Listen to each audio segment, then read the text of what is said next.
ചില പെൺമക്കള് പറയലുണ്ട്, അഥവാ വിളിച്ചാ ഞാൻ പോകും, അല്ലെങ്കിൽ ഓൻ വിളിക്കാന്ന് പറഞ്ഞിട്ടുണ്ട്, ഓൻ വിളിച്ചാ ഞാൻ പോവും.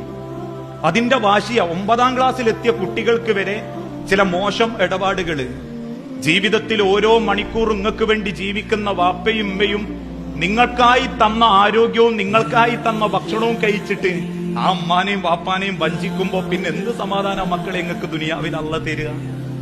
പിന്നെന്ത് സമാധാന പടച്ചോ നമുക്ക് തരിക? ഓൻ വിളിച്ചാ ഞാൻ പോകും. അപ്പൊ വാപ്പ ചോദിച്ചു, മോളെ ഓൻ വിളിക്കാന്ന് പറഞ്ഞിട്ടുണ്ടോ? എന്നെ ഇവിടുന്ന് ചാടിച്ചു കൊണ്ടുപോവാന്ന് ഓൻ പറഞ്ഞിട്ടുണ്ടോ? ആണ്ട് ഓൻ വിളിച്ചാ ഞാൻ പോകും.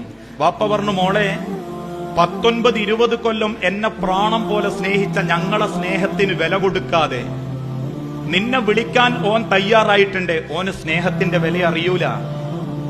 സ്നേഹത്തിന്റെ വില ഓൻ അറിയായിരുന്നെങ്കിൽ ഓൻ നിങ്ങളെ പിന്നാലെ നടക്കൂല. ഓൻ നിങ്ങളെ കമന്റ് അടിക്കാൻ കാത്തുക്കൂല. ഓൻ നിങ്ങളെ എങ്ങനെയെങ്കിലും കുപ്പിയിലാക്കാൻ വേണ്ടിയിട്ട് നിങ്ങൾക്ക് വേണ്ടി സമയം ചെലവാക്കൂല. കാരണം